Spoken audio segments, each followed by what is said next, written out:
Miss Theo. How are you, my dear? Well, I'm wonderful. I'm going to be interviewing Selwyn Jones today, and it's very nice to have you. It's very nice to be here, dear. Well, Selwyn Jones, you are here today because of one person that you have lost. Yeah. You wake up one day and voila, what happens? I'm sitting back, I'm looking at my television, and I'm seeing this dude getting just totally destroyed on television. You know, and I look up and I go like, wow, why don't somebody help this dude? Are you talking about last May 25th? And my sister called me, and it was my nephew. So I just sat back. I think it's the first time that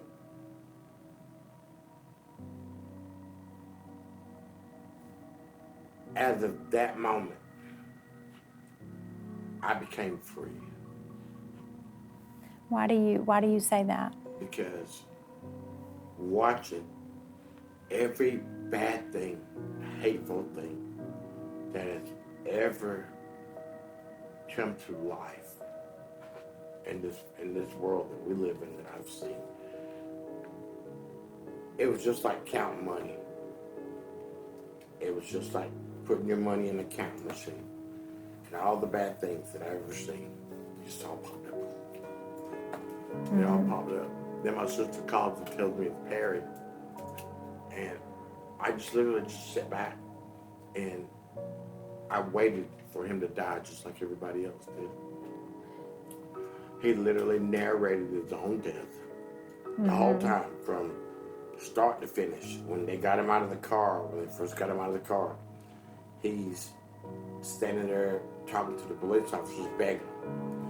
If you go back to when the first time you saw him was in that store earlier that day, he was in there dancing and laughing and joking.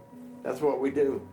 Yeah, that's what we do. Did he take after you being funny? And only difference is I'm a lot cuter and a little bit shorter. But yeah, but we had that gift of gab, you know? We had that gift of making people laugh. Making people happy. Making people happy, you know. I could be mad as hell, but I'm gonna make you feel like you're supposed to feel. Because that is what my job is. My job is to make people feel good. Because if they feel good themselves, they won't say so many nasty things to me. Right. And that comes from being a little kid.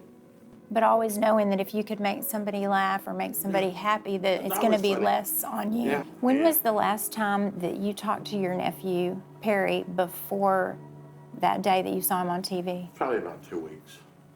I'm saying no longer than 2 weeks. What'd y'all talk about? Just life, stupid things, stupid shit, stupid things that he was doing. You know, every time I talked to him, it was, I'm gonna be all right, man. I was like, man, you know, and I always tell him, you can come and stay. You can come with me and stay with me in South Dakota. Granted, you probably won't see a woman that doesn't have a mustache, but that's okay. You know, you can just come on to South Dakota. You won't see no black people except for me. But you know what? You'll be safe. What was holding him back from coming to be with you?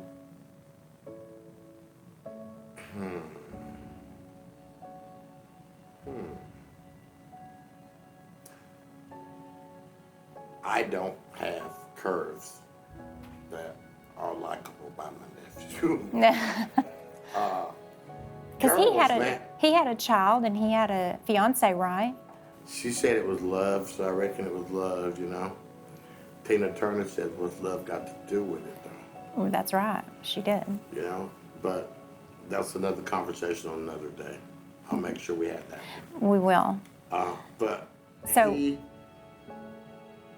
he just thought that he could flourish in a place like I myself.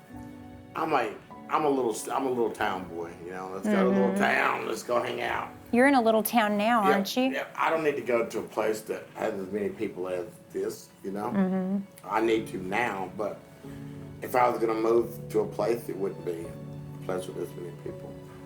I'd get me a little house and outskirts of town, someplace where I can run around. If I want to walk with my shoes off, I can walk with my shoes off if I want to. What is your life like right now?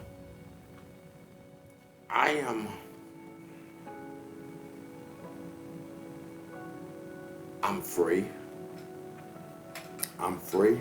Uh, I'm free of anything holding me back from being who I am, from being me.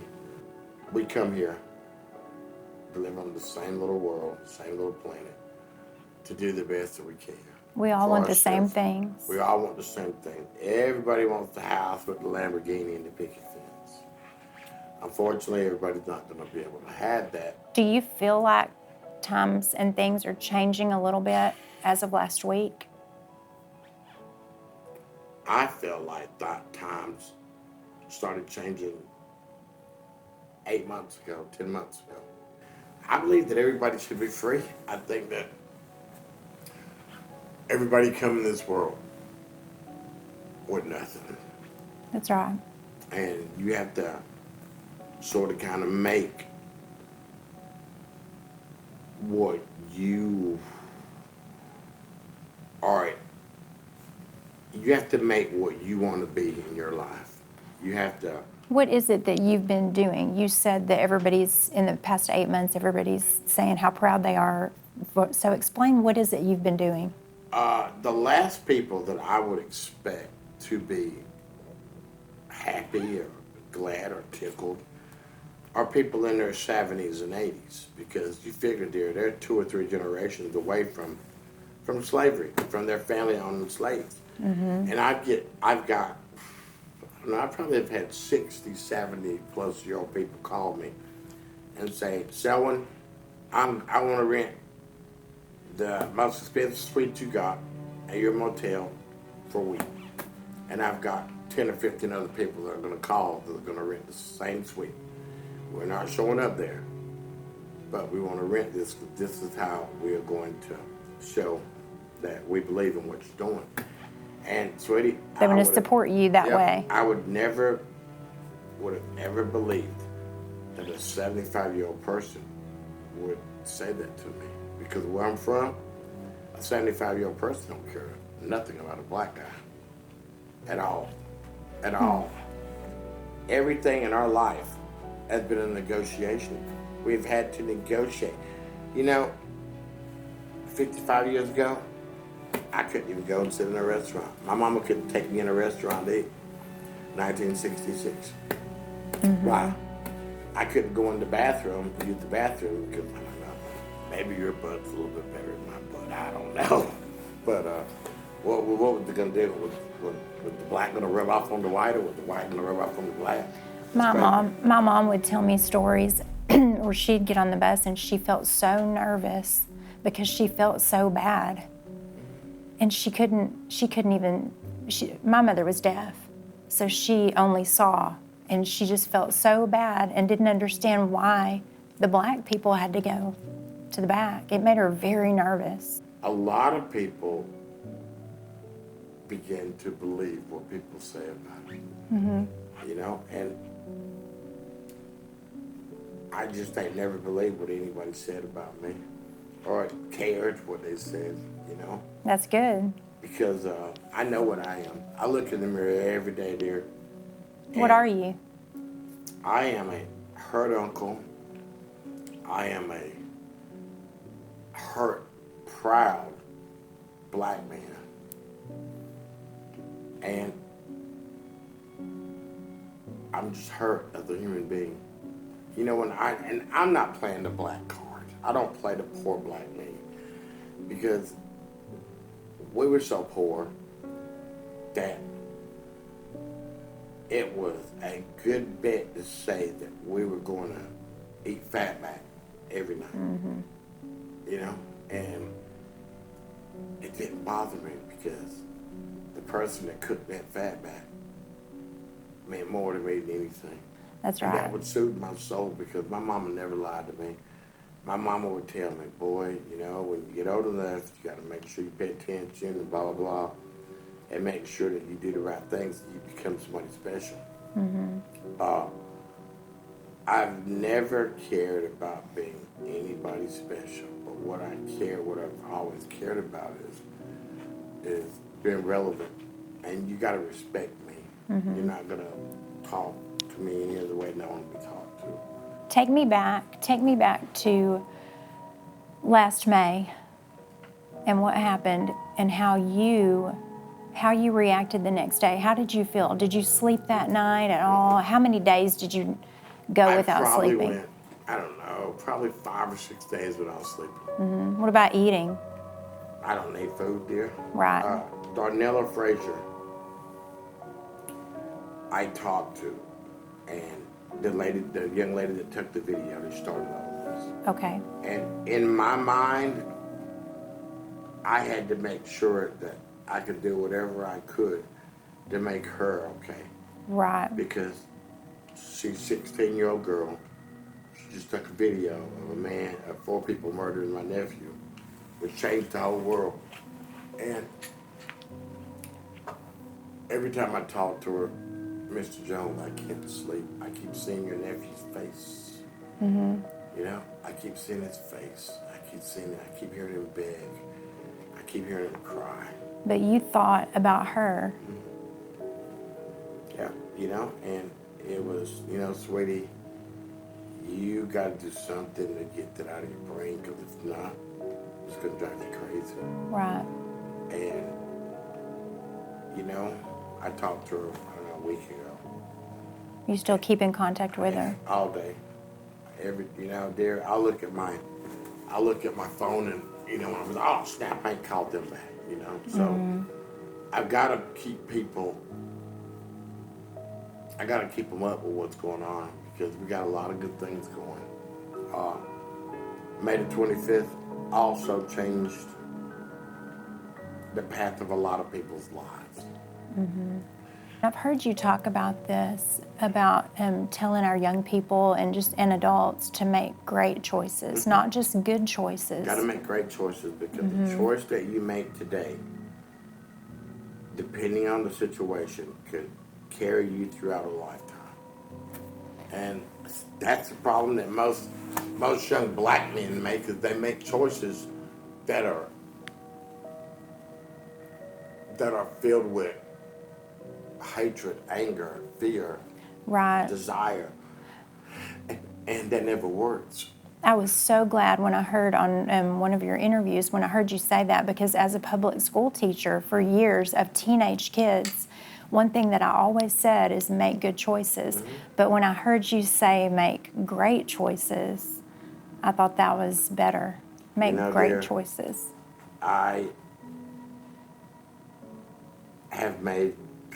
Everybody's made bad choices. But the choices that I've made in the last 20, 25 years were by far better than the choices I made in the 25 years before that. Yeah, we get older, we get wiser. You get older, you get wiser. And you just start thinking about things differently. You do. I've always been pro-black. I don't want to hear any of that crap. Don't come in here with that. I don't want to hear it. It means nothing to me. Tell somebody who wants to hear it, because I don't care. What do you mean? But when people talk smack, whether it's from a black person or a white person, I don't want to hear ignorance. I don't want to hear about going to go smoke this or drink that or go chase this woman or do any of that. I want to hear, how are we going to make tomorrow better? Right. What are we going to do to make tomorrow better? Whenever I leave my babies in the morning, who's going to have a great day?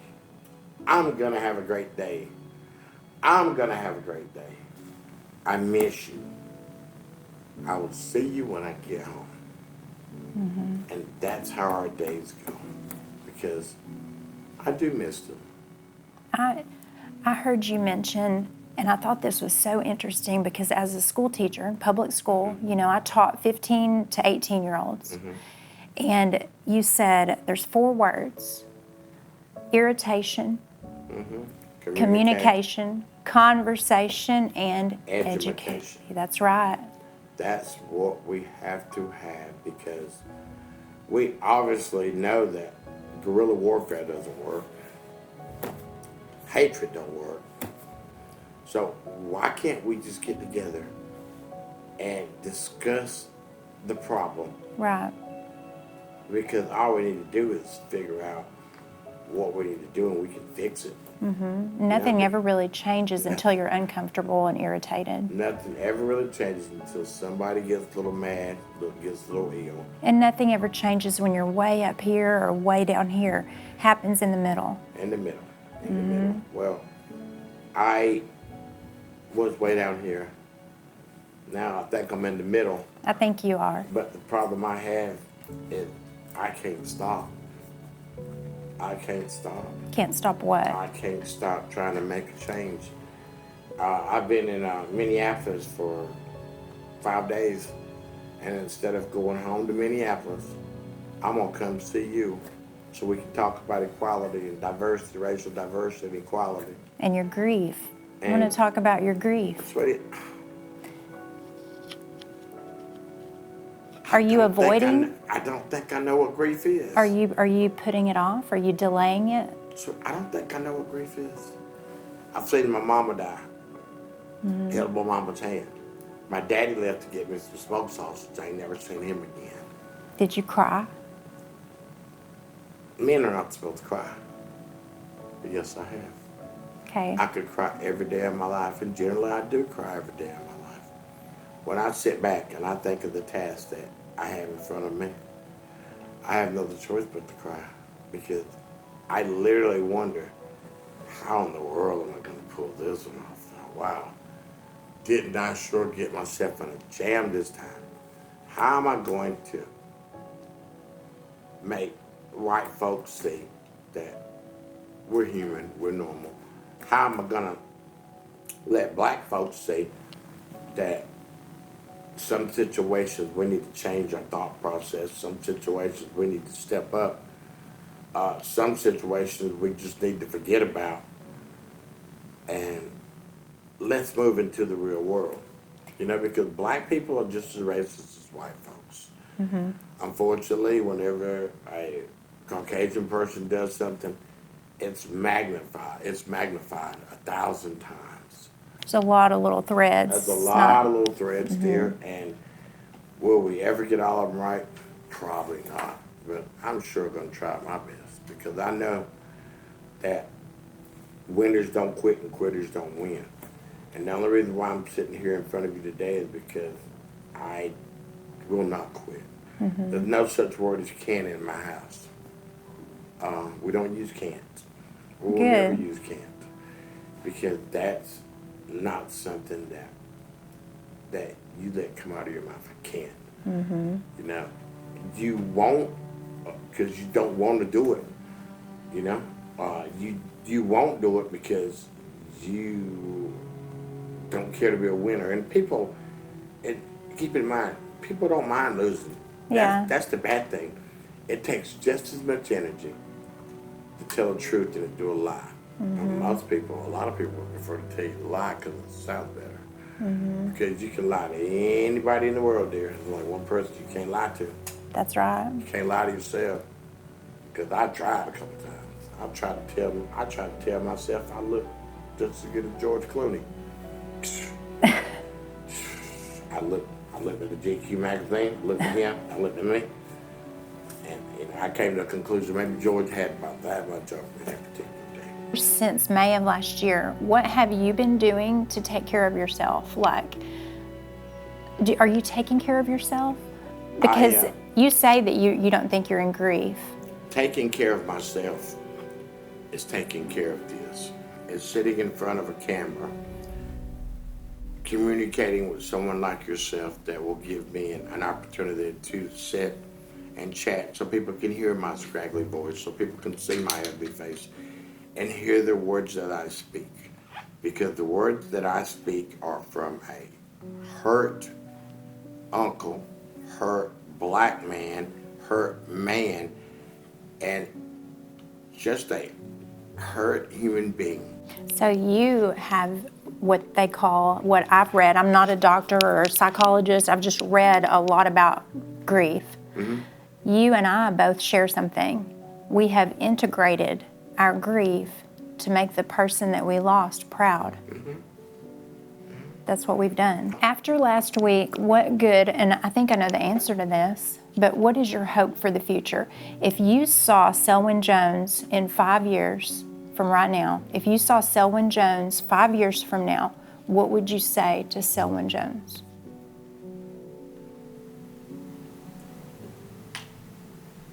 What are you doing? What are you doing? Because you don't. Still got work to do, buddy. Dear, I have got to continue to spread my word, a piece of or equality, regardless whether it's for Caucasians, whether it's for Black, whether it's for Asian, whether it's Hispanics. Because I just believe that we all come here with a day to leave. And why not make that day the best you possibly can? Why not make the time up until you leave the best you possibly can? So your mission is stronger than your emotion. It is, sweetie. But I do think you care about the future, and that's why you're going out and talking, and you came and talked to me. The future is... Is it hopeful? Do you see it as It's hopeful? hopeful. I get to talk to some prim and proper little young lady like yourself. Yes, it's hopeful. I get 75-year-old people that call me and tell me, Mr. Jones, you're doing a good job. I have advocated so hard and so strongly, and I've had so much conviction that Alex Hoyt for GQ magazine thought I was worthy to be Man of the Year. That's right. You were in you know, dear, GQ. I've been doing something decent, you know. I don't believe in looting. I don't believe in violence. I don't believe in any of that crap. But then I also don't believe in shaming, humiliating anyone. So you don't, all we're asking is, we want to be treated like you. If you don't get shot, why are you going to shoot us? Because let me tell you, you remember when the World Trade Center happened. You remember when the space shuttle went down in 1986. 86. You remember when Desert 2001. Storm happened, and obviously 9/11. You'll never forget the day. that you 2020. heard- You'll never forget the day when you heard about George Perry Floyd. That's right. You'll never forget the day. You seen a good-hearted, good-souled individual that had demons, that had a problem, that dictated the outcome of his life. It literally dictated the outcome of his life. And it gave you a mission for the rest of your life. If this this act passes, what do you see is going to be do you see a new future, a different one? Sweetie, the only way a new future comes is if people make it. Because there's so many people in this world that are hate-filled. I just don't know if... We have to keep talking about it. We got to keep talking. Got to. We can't stop whatsoever. But I just don't see people changing without people educating, communicating, Conversation and from the everything. irritation. Because, you know, it's hard to teach an old dog new tricks.